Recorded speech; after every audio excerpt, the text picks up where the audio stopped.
কেশিয়ারি ব্লকের ঘৃতগ্রাম এলাকার সাইগেরিয়া জঙ্গল সংলগ্ন গ্রামগুলোতে রাতভর তাণ্ডব চালালো 10 থেকে 12টি হাতির একটি দল। হাতির তাণ্ডবে এক প্রকার নাজেহাল সাধারণ মানুষ। জানা গিয়েছে, ঘৃতগ্রাম 1 নম্বর অঞ্চলের সাইগেরিয়া জঙ্গলে 3 থেকে 4 দিন ধরে এই হাতির দলটি দাপিয়ে বেড়াচ্ছে।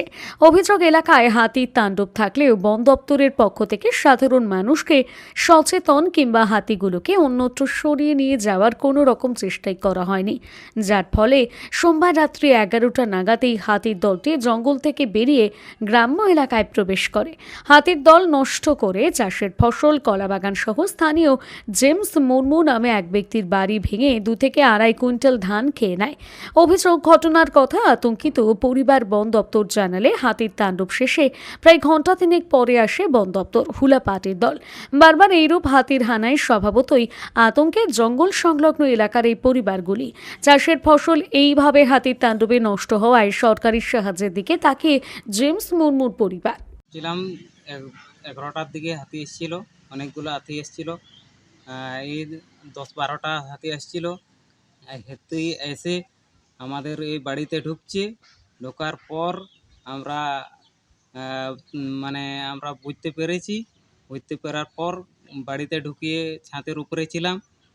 তারা এসে ওই কলা গাছ খেয়েছে। কলা গাছ খাওয়ার পর এখানে দেওয়াল ভেঙে 8-15টা বস্তা ছিল, সেটা সব খেয়ে দিয়ে গিয়েছে।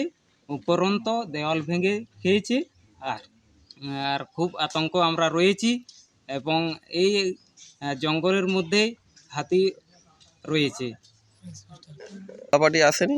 হুলাপাটিকে আমরা ফোন করেছিলাম, হুলাপাটি কোনো আসেনি, এবং 3 ঘন্টা পর ওনারা এসেছিল।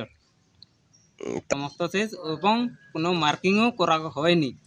আমরা এখন হাতি যখন আশেপাশে এলাকা এই 3 দিন 4 দিন ঘর থেকে এসেছে, কিন্তু এই বন ফরেস্টার ডিপার্টমেন্ট থেকে কোনো মার্কিং করা হয়নি। আমাকে এখন আতঙ্ক রয়েছে। আগে থেকে সতর্ক করা হয়েছিল আপনাদের? না, কোনো সতর্ক করা হয়নি।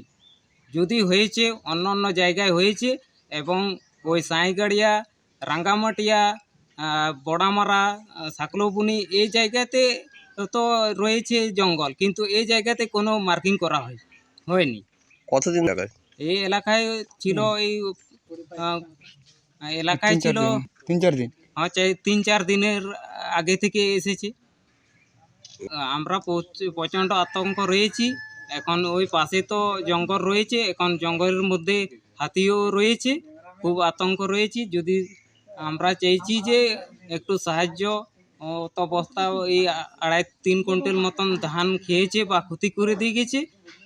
যাই হোক, যদি সরকারের পক্ষ থেকে যদি কিছুটা আমাদেরকে হেল্প করে।